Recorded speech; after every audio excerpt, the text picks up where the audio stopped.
First, Yolande.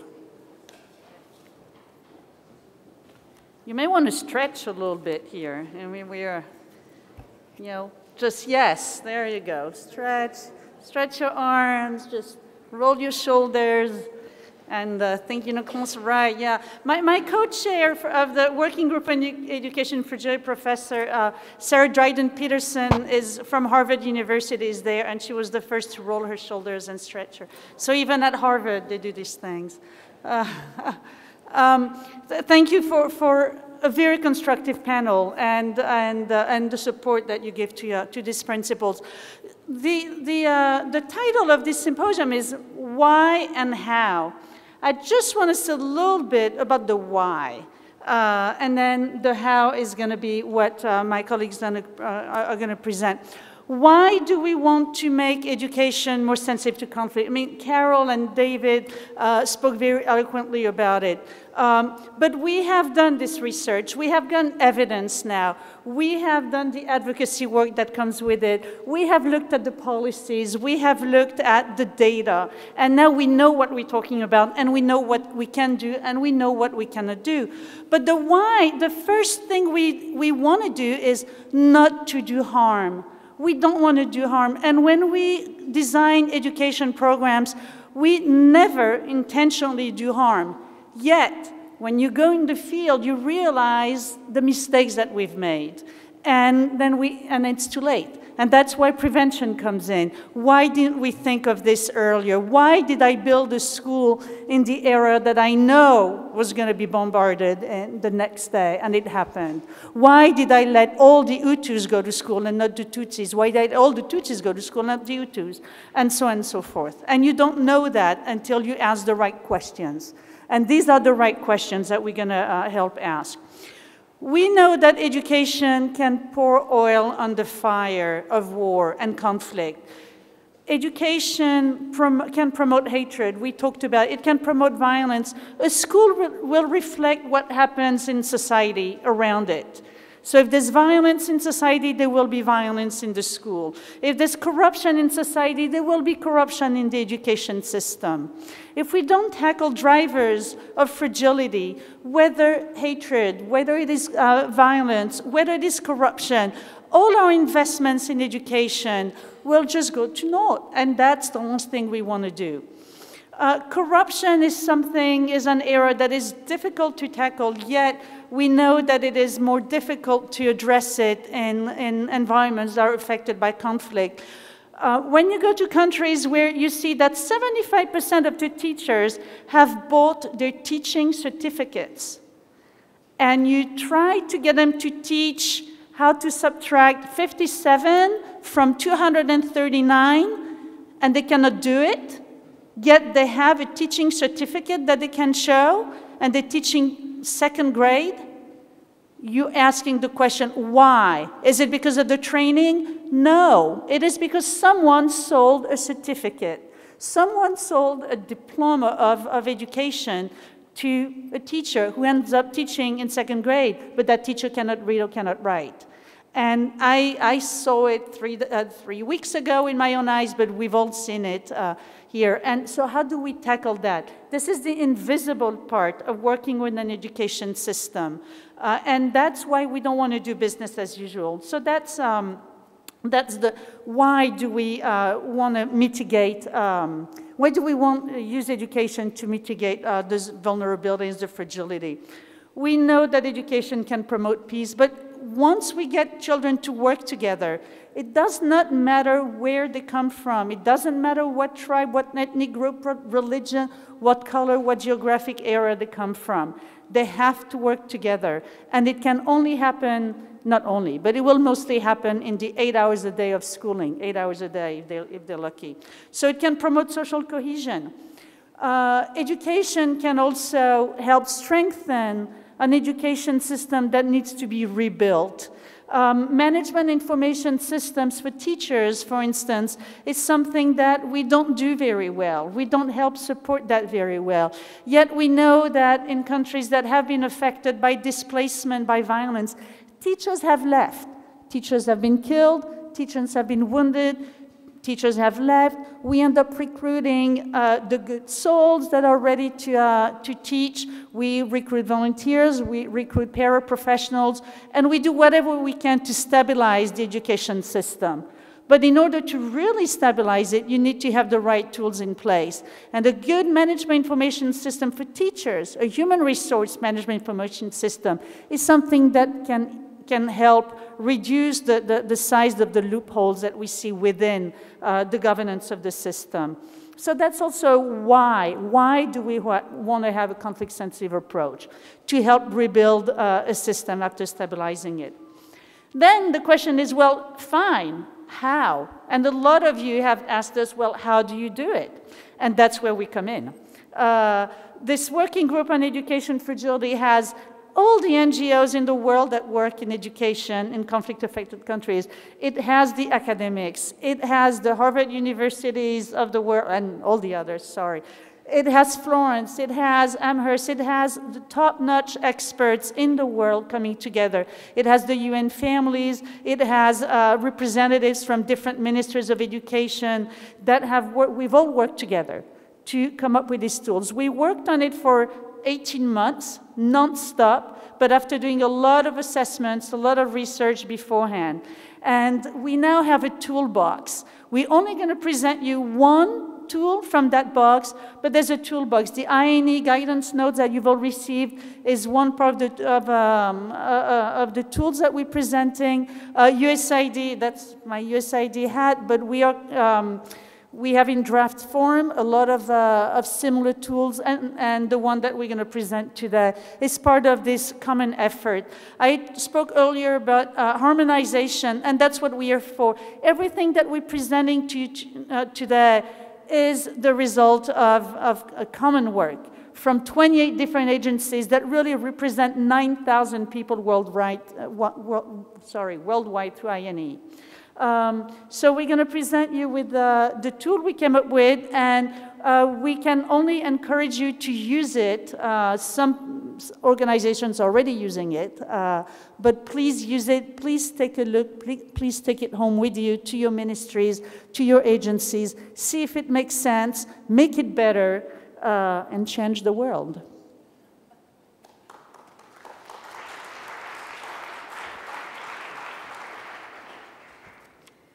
Okay, good afternoon. So, as Yolande was mentioning, for more than a year, the INEE Working Group on Education and Fragility has been working on this package. And you all have it, you receive it, so you should have this with you. And this pack has 2 tools and the guiding principles. So, if you open it, you see that you have this poster, and these are the guiding principles I will walk you through. But you also have the conflict-sensitive education guidance note that was developed by the Working Group on Minimum Standards and Network Tools, and that provides examples and resources on how to make sure that your education programs are conflict-sensitive. And then we have this part that is the reflection tool that Martha will present to you. So we'll start with the guiding principles. So these are the guiding principles on integrating conflict sensitivity on education policy and programming in conflict-affected and fragile contexts. And as Yolande was saying, this is our overarching framework that somehow outlines what needs to be taken into consideration to ensure that education policies, investment programs, take into account the specific conflict dynamics on the ground. And that also ensures that we do not harm, also ensure that we support quality, safe, relevant, inclusive education, and that somehow we build the basis. We build the basis to prevent violence, but also we build the basis for social cohesion. So somehow it's a building block for peace building, and this is how we see it. These guiding principles are to be used by all those concerned with education, ministries of education, donor agencies, implementing partners, and all those that are working together in areas affected by conflict and fragility. So let me walk you through the principles. You will see the principles are in the package. So the first one is assess.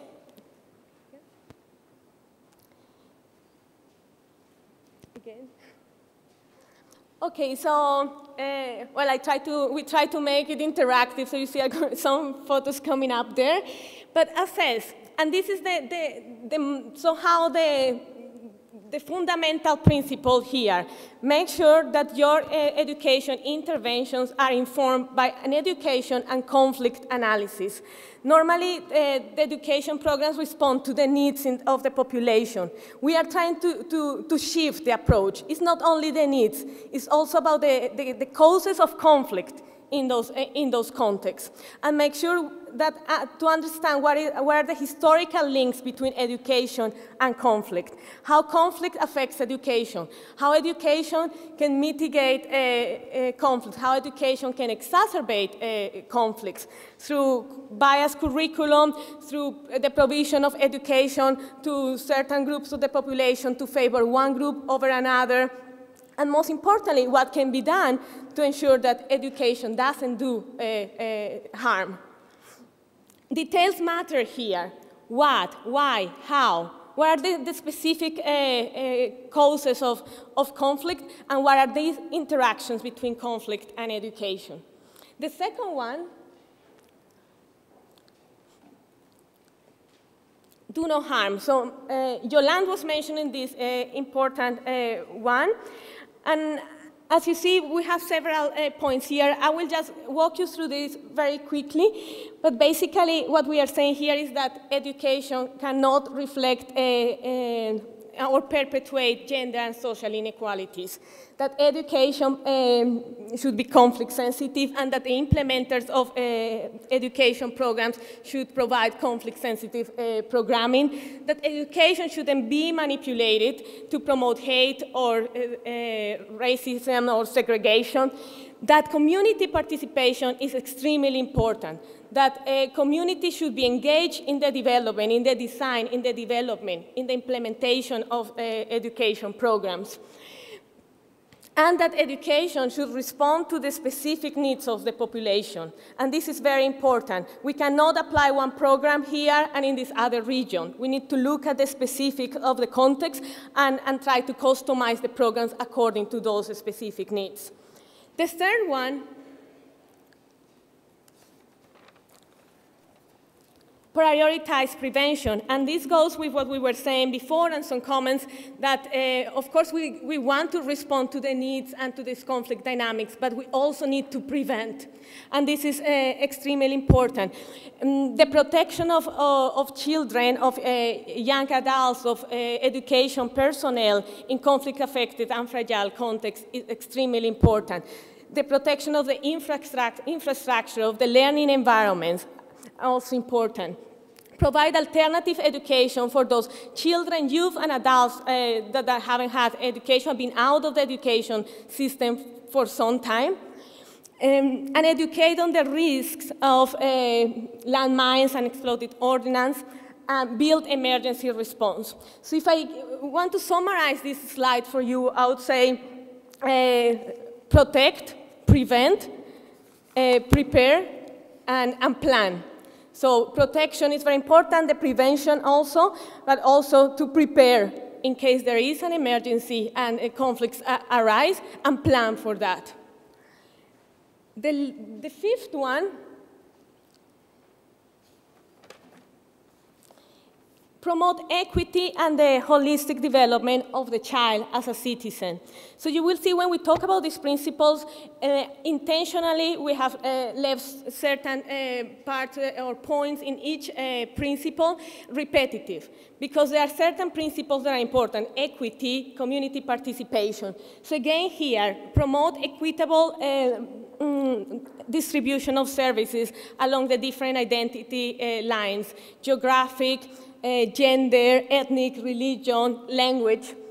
and avoid pockets of exclusion. And here, also train teachers, not only to provide education in terms of numeracy and literacy, but also on peace education. Train teachers to be able to provide the education in terms of conflict transformation, resilience, to develop skills in children to transform those conflicts, to respond to conflicts in a non-violent way. And this is extremely important. Provide psychosocial support, what our colleagues were saying. In these areas is important because we have different constituencies, children that are being traumatized, teachers that have been traumatized. So the response is not only to children, but also to teachers.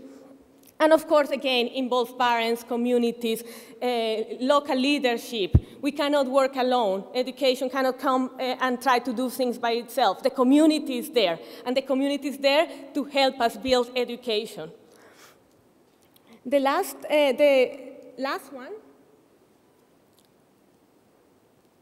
the fifth one, stabilize, rebuild, or build education system. So Yolande was mentioning also this. We need to build local and national capacities, institutional capacities. It's not just to come to a country and try to develop the system. The system needs to be developed from within, and this is through the strengthening of institutional capacities. Provide training for teachers. There is an important component here that Yolande mentioned, and is the transparency part, the accountability, the governance. And this is extremely important. Not only governments need to be accountable, donors need to be accountable, implementing partners need to be accountable. We need to ensure that there is an adequate number of teachers that are properly trained to provide education. We need to ensure that the management systems are in place, that information systems are in place, and how we develop these systems to ensure that teacher salaries are in place, that those are done in an equitable way, that are done in transparent ways. And these are very important aspects in this principle: transparency, accountability, and fairness. And the last one, development partners should act fast, respond to change, and stay engaged beyond short-term support. In conflict-affected and fragile contexts, we cannot do interventions for 6 months to 1 year. We need to move from the short term to the longer term. We need to move from project to program approach.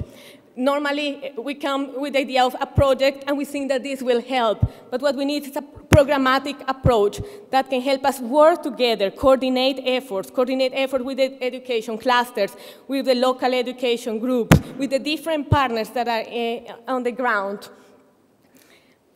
Align, of course, with national priorities, work with governments. Development partners cannot come by themselves and try to work and try to build the system. That needs to be done with the governments, with the national and local governments. There is an important component here is that, and I think most of the panelists talk about this, the links between education, development, security, and state building. Education cannot work in isolation. Education plays an important role in peace building and state building. And we are realizing that every day. Education cannot solve the problems of poverty and ensure that there is development, but plays a very important role. And I think it should be in our minds and in our head all the time that education can do more than what it does now. And I think that's an important message for these principles. So if I just quickly go through the 6 principles with this short clip. Assess.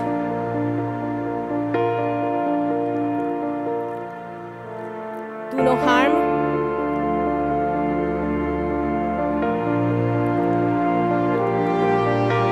Prioritize prevention.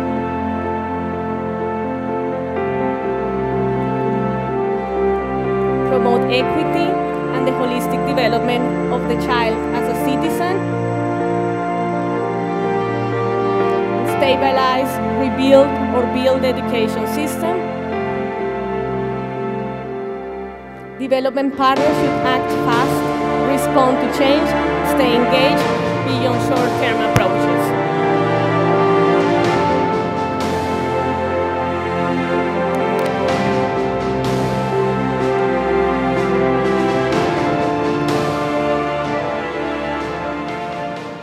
So now I invite my colleague Martha to walk you through the reflection tool.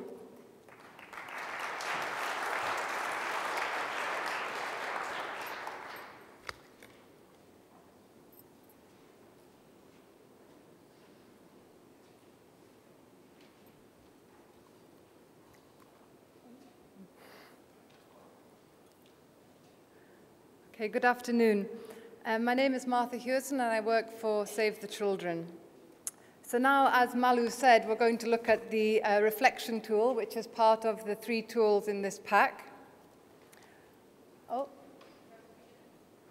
yeah, that's the correct one. So just first of all to say, what really is this reflection tool?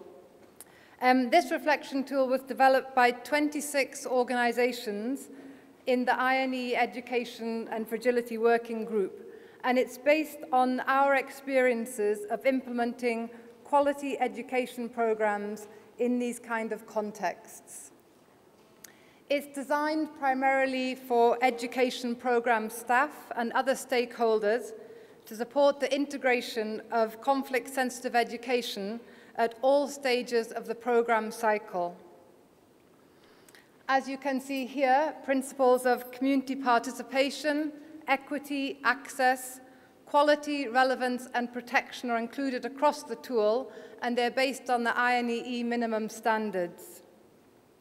And the resources in the conflict-sensitive education pack support this tool, so the guiding principles that Malu just introduced, and also the guidance note. Who is this tool really aimed at? As I said, it's aimed primarily at education program staff, but really all stakeholders, all education stakeholders. It can be used for assessments of new education programs. It can be used in the design of new education programs, in implementation and management, in monitoring and evaluation, or in reviews of education programs. We recommend in INEE that this tool is used by people with a sound understanding of the project cycle and with a basic understanding of conflict sensitivity. But as I mentioned earlier, in the list, in the pack, there is a list of additional resources that can be referred to for people that need to learn a little bit more about conflict sensitivity.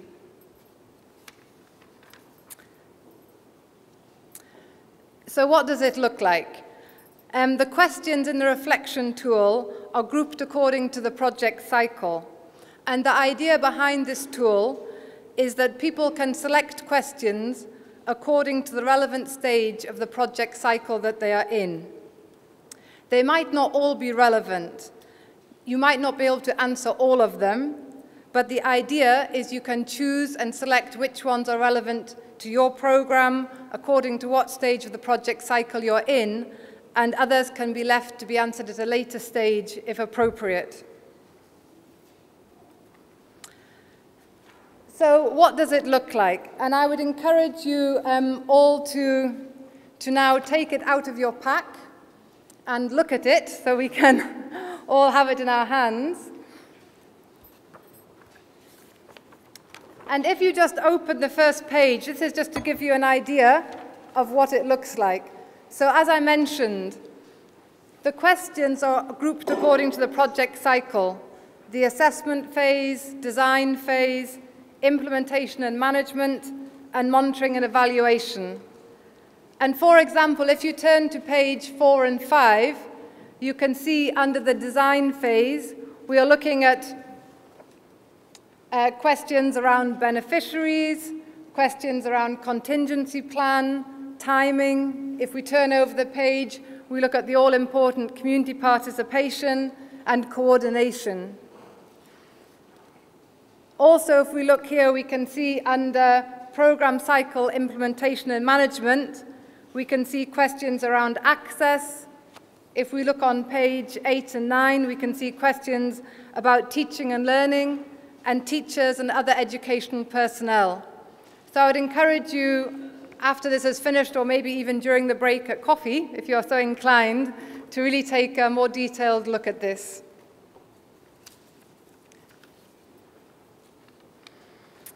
And now I just want to talk a little bit about, we tested this tool, we developed it initially, then we tested it. We tested it in 5 countries and with 6 different organizations. We responded to the feedback and adapted the tool based on the recommendations, and some of them are listed above, the feedback and the response. Originally, we had called this tool a diagnostic tool, but then it was suggested that we should rename it a reflection tool. And we think this more accurately reflects the process, as many people said in the feedback, that it helped people to reflect on these issues, and it's really to encourage country programs or to encourage program designs to reflect and consider these issues rather than to diagnose. So we came up with the final name of the reflection tool. Save the Children piloted this tool in 3 countries, Somalia, Kenya, and South Sudan. And while Save the Children cannot claim impact from the use of this tool because of the short duration of the pilot or of the testing, it has really helped Save the Children to think through not only the needs of delivering education in conflict-affected, fragile contexts, but also, more importantly, how the conflict dynamics may affect our education programs and how using these tools can not only help us to consider the needs in these particular contexts, but also the conflict dynamics and how it impacts on education. And the last but all-important slide is why use this tool. As I said, Save the Children UK has now decided to use this tool and the whole of the conflict-sensitive education pack to try and improve the quality of the education programming in conflict-affected, fragile contexts and in education program design and delivery. We have already started using this tool in our program design, and we recommend and hope that others will follow. INEE recommend that governments, donor agencies, and implementing partners use the conflict-sensitive education pack for education policies, investments, call for proposals, and programs. And we really hope that, as Yolande said at the beginning, after all of our work, which has taken around 18 months and is a collaboration of over 26 organizations that make up the INEE Education Working Group on Education and Fragility, that other organizations will promote the use of this pack to ensure, among others, that curriculums are not biased, marginalized groups are included, and teachers are recruited and trained equitably with consideration for gender, ethnicity, and religion, in order that the 28 million girls and boys who live in conflict-affected, fragile states not only claim their right to education, but also receive a thoughtful education that is conflict-sensitive. Thank you.